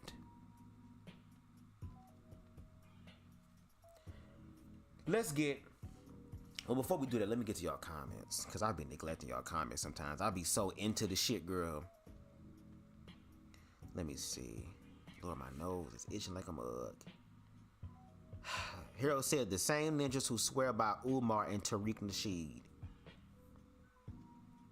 will choose a strong black woman to lead over a Ku Klux person any day. Harold says, speak on it, prayers. The same ninjas are advocating for a man who literally called for their execution in 1989. 5 black brown boys who look just like them. And I think there's a Netflix movie that I need to watch about that. Amber said, these people pissing me off. Ron says, forgetting that people were out of work because of the Carisha-19 shutdown. And Harold responds saying, and the thing about that is Donald John didn't even want the American people to get any stimulus dollars. At the time, Republicans were adamant about everybody getting back to work. Harold says Americans were scratching, surviving, and literally begging the government for $1,200. Meanwhile, our neighbors to the north, which is Canada, was paying its citizens $3,000 a month every single month during C-19. See, it'd be funny that the motherfuckers who really ain't doing the work want everybody to do the work, bitch. But these are the same individuals who will never roll up their goddamn sleeves and help the fuck out.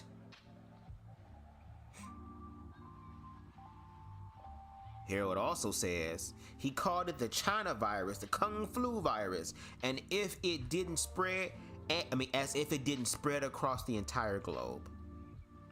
Ron says when Trump was in office, the warehouse industry was most affected because a lot of them shut down and moved overseas. Harold said Donald John owned the Miss USA, Miss Universe, and Miss Teen USA pageants from 1996 to 2015. He was a better pageant boss than he ever was as a president. He should have stick to rivers and lakes he's used to. Exactly. Go ahead and be on TV and stuff. But if I'm not mistaken, wasn't Ronald Reagan the president in the 80s who brought forth the war on crime, and wasn't he an actor? If I'm not mistaken, I could be wrong, but wasn't he an actor before he became president? And here it is, Donald Trump is an entertainer, a failed businessman who also was an entertainer that has become president. Ron also says that was when he was sexually abusing women. And Harold responds saying Pandora's box in regards to those pageants have yet to be unleashed on him. So if it's God's will, all of that will be revealed in due time. Wow. Harold said hard-working, gentle, humble man. I think that would describe the average black father that so many of us were raised and taken care of by. Those are the type of fathers that many lacked, who then developed misplaced anger for a present mother that is really meant to be directed at the absent father. Ooh.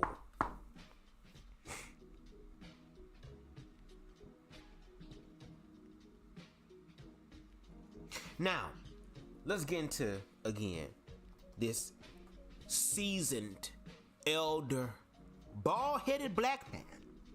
And contrary to what people believe, what they want to believe, girl, I don't find bald heads as an aphrodisiac. If anything, being bald is something that I'm low-key trying to avoid.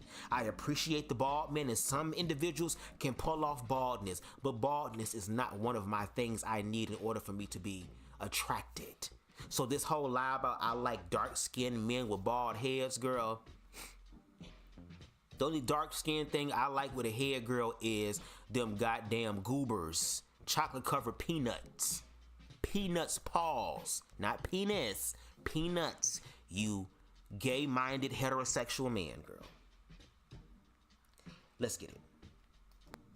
The people who may decide this election are prioritizing stimulus checks over the Supreme Court, over democracy, over civil rights, and so on. In this video, I'll break down why these two seemingly unrelated issues, your wallet and your rights, are more connected than you might think. So stay with me. Stay right here. Don't go anywhere. Because what's at stake in this election could change the course of our lives for decades. Decades. Okay, girl, y'all go ahead and subscribe. Go over there. Make sure y'all buy his book. Visit Amazon. Get his Education in Justice. Please support. Let's continue. Now, let's get to this.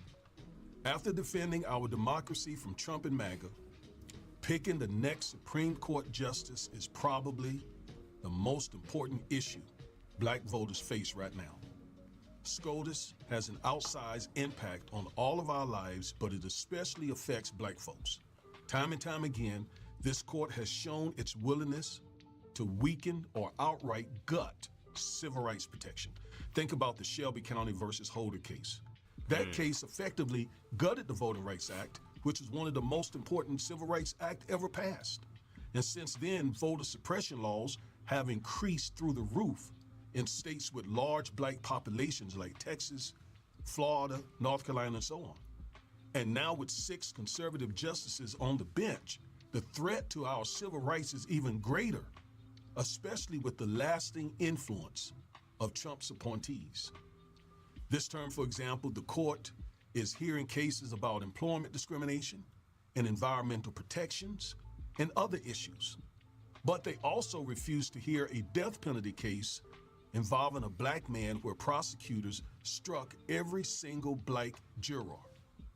That case, like so many others, show us how deeply race still influences the criminal justice system, even in capital cases where someone's life is on the line. Next term, the court will hear even more cases that directly affect black lives. And in the coming decades, SCOTUS will have the chance to roll back civil rights laws, voting rights laws, and even constitutional amendments, especially those hard-fought gains from the civil rights movement. We're talking about the very laws that protect us from racial discrimination in employment, in housing, in voting, and so on. That's why the next president is so critical. Whoever's elected, everybody, will likely appoint at least one, maybe two, or even more justices, because Justice Sotomayor is already one of the older members of the court, and she faces health issues. Justice Clarence Thomas and Samuel Alito are also in their mid-70s, which means retirement is possible. And as we saw with Justice Scalia, unexpected deaths can shift the balance of the court in an instant, just that fast. But here's an even bigger issue at play. The Electoral College. Remember, in 2016, Trump lost the popular vote by almost 3 million votes, but still won the presidency?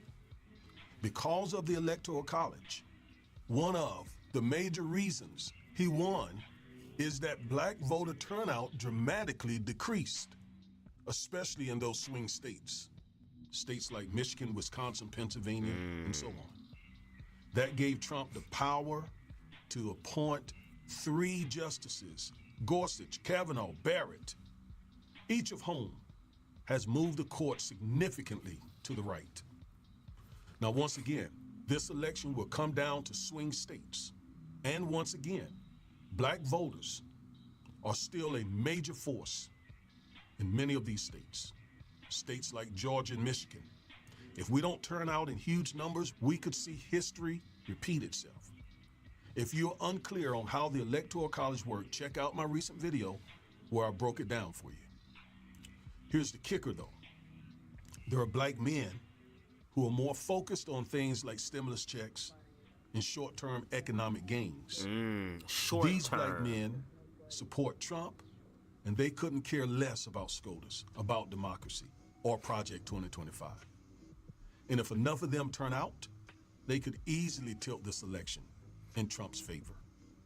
So I want you to watch this video, and you'll see what I mean.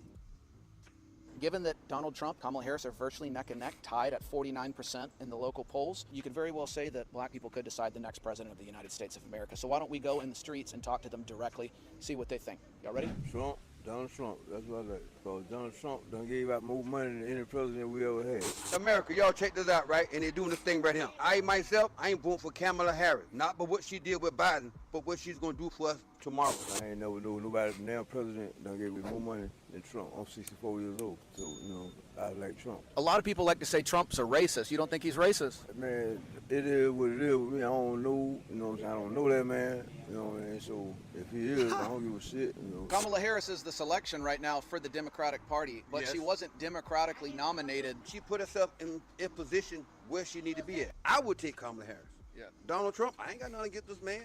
Nothing at all. Shit, I'm trying to ask for some money.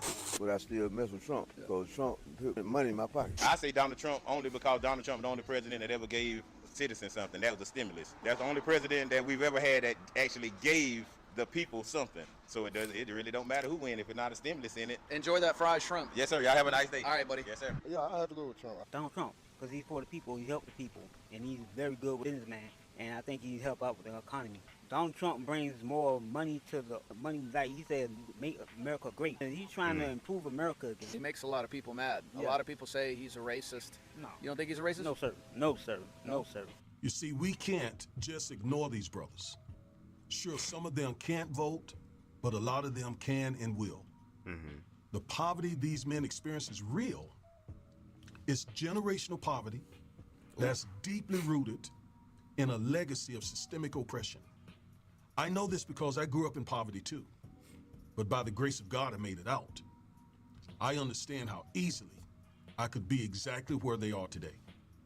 In fact, I'll be releasing a video soon sharing my personal story and how God took me from that poverty to a much better life. Make sure y'all check So no, out his I don't video, look his down on channel. them, and you shouldn't. I just strongly disagree with the ideal that a white supremacist like Trump is the answer to black poverty. And it's not just the brothers from the streets leaning toward Trump. I recently critiqued a video of some educated black men arguing that the economy was much better under Trump. Of course now, they overlooked the fact that Trump inherited a strong economy from Obama. In fact, it was the longest streak of job growth in U.S. history. We just saw that. And earlier. then Trump mishandled the COVID pandemic that so badly tanked the economy, it caused unemployment and inflation to skyrocket. The pandemic wasn't Hell just yeah, raw cones, an oops moment for 325, Trump. bitch, what? It was a full-blown disaster Get outta that here. he could have handled much, much better. And so Biden and Kamala had to come in and clean up Trump's mess, the mess he left behind. So here's the bottom line.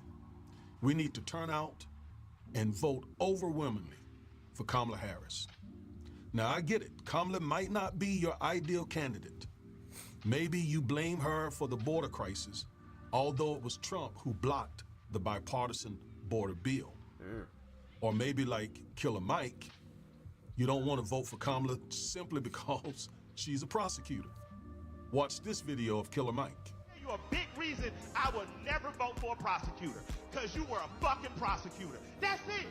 If you were a prosecutor, No shade, I'm kind of disappointed in Killer Mike, because Killer Mike has some good points, but with this shit, it's like, bro.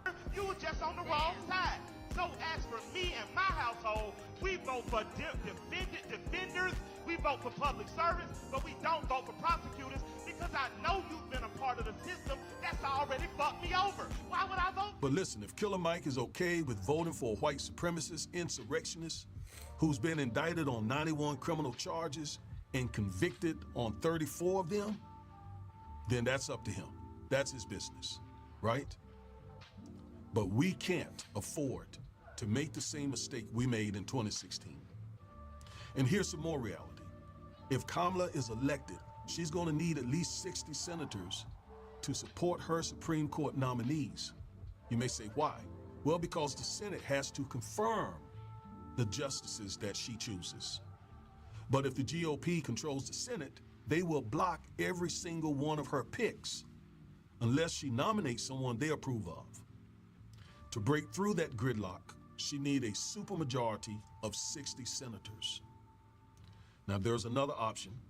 If she gets elected, if she can get 50 senators on board who are willing to change the filibuster rules, she could confirm her justice selections with a simple 51 majority vote. She's already shown willingness to do so, so this is definitely a possibility. Folks, whatever you do, don't forget how critical the Supreme Court is in this election. Again, you black men who don't like Kamala, okay, all right. But we're not just voting for the next president. We're voting for the future of our children, for the future of civil rights in this country. And that's a fight we can't afford to lose. So as I've covered today, the stakes in this election couldn't be higher. It's not just about stimulus checks or short-term economic gains. Again, I understand your frustration, but this is also about who will shape our future, who will shape our democracy, whether we have a democracy, who will control the Supreme Court for generations to come. Listen, we must vote in record numbers so that we have a voice in this matter. We can't afford to sit on the sidelines and vote the couch. We have to keep our eyes on the bigger picture and understand that while poverty is a reality for many, turning to someone like Trump who promotes white supremacy is not the answer to lift our communities out of poverty. We need leadership that's committed to true progress and justice. I believe that's Kamala Harris. At the end of the day, our voices, our votes, and our values matter. Don't let anyone tell you otherwise. Let's stay focused, let's stay engaged, and let's vote for a future that will uplift, protect, and empower our community. Because at the end of the day, our fight is against white supremacy. Never forget that. Never forget that. Never forget that. And that's the last video, y'all, but I'm not done because I got a little bit of shit. Read y'all comments real quick and then we're going to be out of here because I have one more thing that we're going to read here. Harold says, so all y'all care about is a check, proof that Negroes can be sold to the highest bidder, bet. Harold also says, never mind the fact that he wants to strip away our rights as not only black, brown people, but humans. And these black men don't even care. They just want to get paid.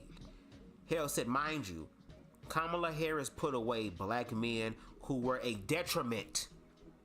Just because you are black doesn't mean the black prosecutor is not going to absolve you of crimes you commit.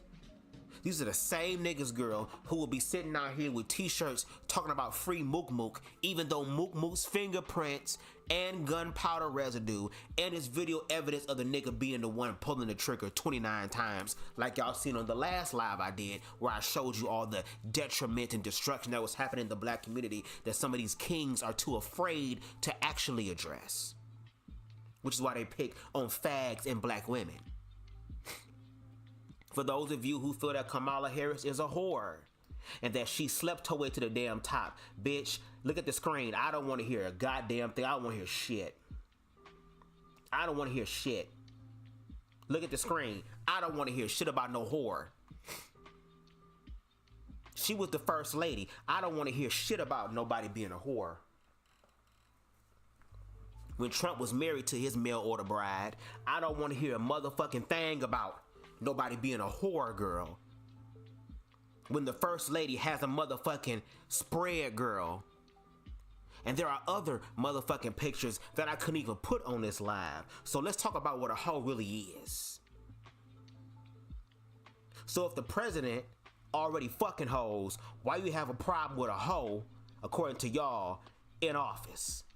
See, the reason why a lot of y'all, a lot of you niggas, a lot of you heterosexual niggas don't like Kamala is because if Kamala is able to secure the highest seat in the fucking land, then you feel like you can't tell black women shit. And I don't understand why y'all have a problem with black women running shit when a lot of you niggas want black women to run your households. You want them to cook, clean, and wash everything. Do the finances and the books and shit, and then serve up some pussy every now and then. If these women really wanted to fuck you up, they have so many opportunities to. They can go ahead and do all the books since your ass ain't worried about money and take all your shit, or slowly but surely put shit in her own private fund. This is a woman that she wanted to get rid of your ass and she hated you so much. She can make you some special macaroni and cheese and tell the kids, don't eat this. This is for dad. You want the biggest piece of chicken? Let me go ahead and give you this GMO poisonous ass chicken, nigga. See, a lot of y'all don't want Kamala to win because when y'all look at Kamala, y'all see y'all baby mamas that y'all chose to fucking have kids with. Y'all see some of y'all mamas who was holding you motherfuckers accountable. That's who y'all see. And if that's who y'all see, then black men, maybe it's time for y'all to go get some fucking therapy and get that shit out. Because again, it's because of the feminine energy that's been holding the black community together. I mean, hell, God, Source Universe Consciousness chose females to bring life into this world, to go through pain that men could not fathom. Since y'all talk about pain and destruction, y'all wouldn't be able to last fucking 20 minutes with a goddamn cramps simulator. And there's more women than there are men. So obviously God, Source Universe Consciousness is understanding something here. First of all, it's called Mother Nature, not Father Nature. Human beings only come into this world through a female. That's what y'all tell the fags. Thank you for reminding us, as if though we've forgotten somehow. Women have higher pain tolerances than men could ever have. And again, when you look at the whole concept of the household, she's the one that's really enforcing the household. All the man does is just provides the resources for her to do what she does in the household. So if that is the case, what's the problem with her running as president? Oh, because some of y'all wives may escape this whole slave labor type of ideology that y'all want women to have, to basically see you as a king and submit to you in the most fear-based of ways, but to actually have women stand in their own independence as women. Just like how Anissa on a certain platform was standing up for herself and black men came together and literally trashed her while other women were on the platform and really ain't say shit to help her out.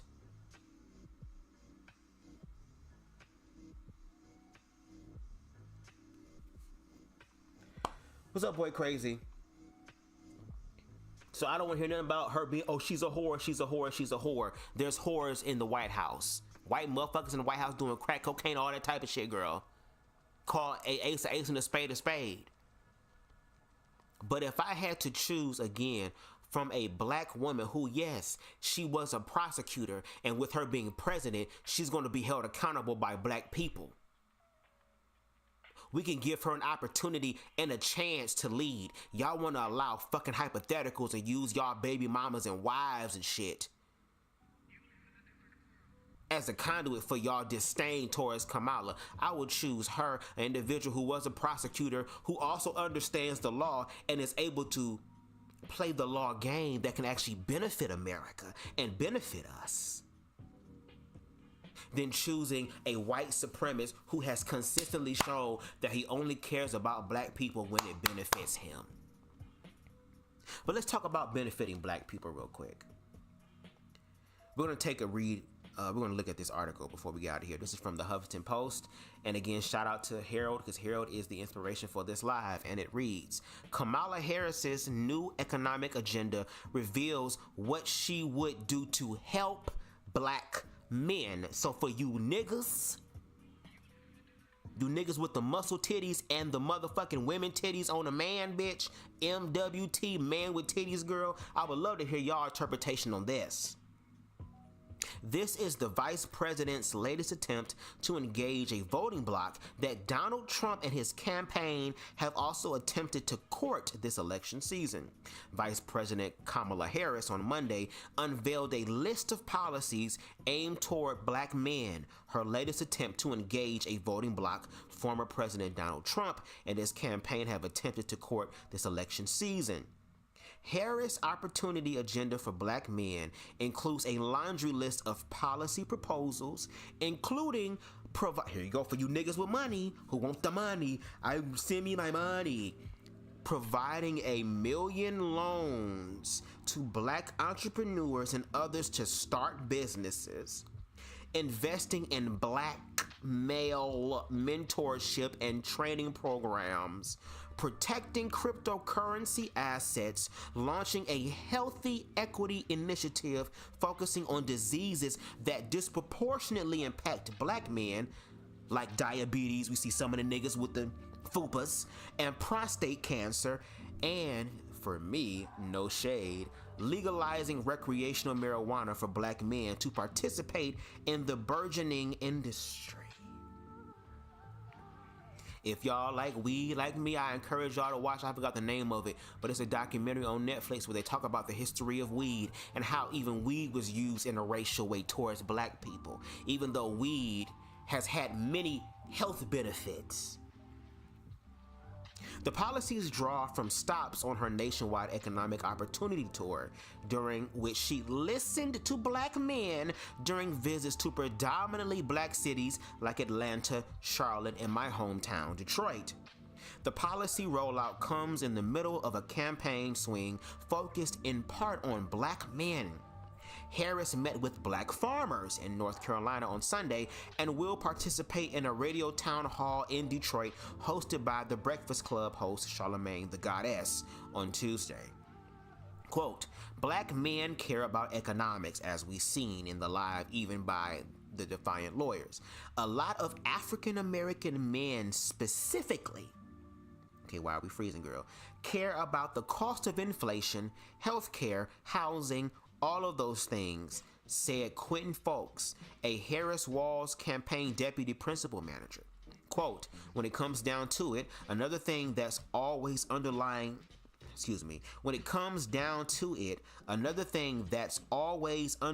data is, how do you create generational wealth?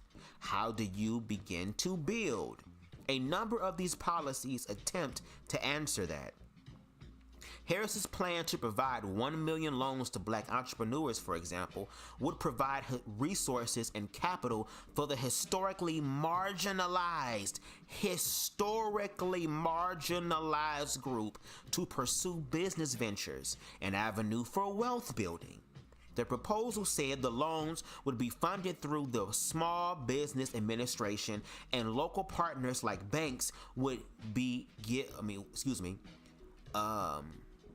The proposal said the loans would be funded through the Small Business Administration and local partners like banks, and would be forgivable up to $20,000.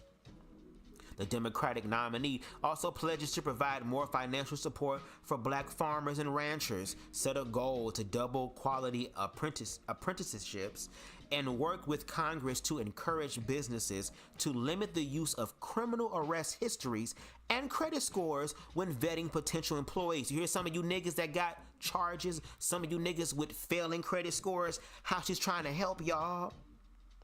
The policy proposal comes on the heels of much discussion concerning black male voters.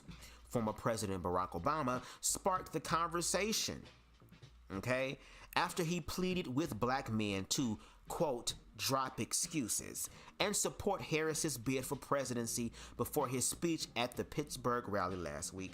Quote, black men feel like politicians show up in the fourth quarter for them, and that there's an underlying expectation of a vote and nobody does anything to earn it, folks said. But even beyond that, there are a lot of broken promises. This is very important to the vice president, and this campaign feels that everything that you should see here is achievable. A poll from the New York Times released over the weekend found Harris's support among black voters to be substantially smaller than estimates of the support the Democratic presidential candidates received in 2016 and 2020. She led Trump 78% to 15%, and with only 70% of black men saying they would vote for her and 20% backing Trump. That said, polls in 2020 and 2022 ended up understanding black support for Democratic candidates. Indeed, some political experts and organizers believe the hand-wringing over the black male vote is largely overblown. Black men have consistently turned out for the Democratic Party. A Washington Post poll last month found support for Harris is solid among black men. Quote, black men do not vote much differently than black women. This is a talking point being pushed that is harmful, trying to lay blame at the feet of black men, former Ohio State Senator Nina Turner wrote on social media. Still, Harris Walls' campaign has been working to prevent defections, okay, to the Republican Party, having hosted multiple events in battleground states. And before we get up out of here, shout out to Harold. I want to read this quote that he had on his Instagram. And this is for, again, the slew foot dragon ass niggas that you see on the thumbnail who are aligning with Trump for the wrong reasons. And this is from Martin Luther King Jr. via Curves in Color. Quote, there are Negroes who will never fight for freedom. There are Negroes who will seek profit for themselves alone from the struggle. There are even some Negroes who will cooperate with their oppressors. These facts should distress no one. Every minority and every people has its share of opportunists, profiteers, freeloaders, and escapists. So that's it for this night's live. I really appreciate y'all coming through. Again, shout out to Harold, because Harold is, let's get these people off my screen here, the individual that is responsible for tonight's live. Okay, please make sure you hit the like button, because again, it helps this channel to grow on the algorithms. We're at 820 on the road to 1K. Quality over quantity. Okay, quantity gonna come. The quality is what's most important. Build a foundation of quality first, so that you can have a strong foundation and then also know how to maintain. Shout out to that. Okay, if you like the vibe over here on BubzDaGawd, please make sure you hit that subscribe button as well as notification bell, so that you can stay up to date with all of my lives and my edited content, my community posts, all that. If there is something I said in this live that resonated with your spirit and you feel like other people were resonating with it as well, or if you just want to share my content in certain spaces to help create conversation and dialogue and build context and nuance, I ask that you please screen record it and tag me in it on your social medias. Okay, I'm BubzDaGawd everywhere. And speaking of BubzDaGawd, please make sure, if y'all want to hit that Cash App, $BubzDaGawd. We take everything that jingle and fold. I don't get paid like that, girl, so when it do come across, I really appreciate it. We're trying to get that up, okay? Because again, I'm a one-man army. I'm putting all this effort, time, and energy into this stuff, and no shade, it would be dope to be compensated for my time. That's kind of where I'm going with it, okay? Your gifts and talents will make way for you.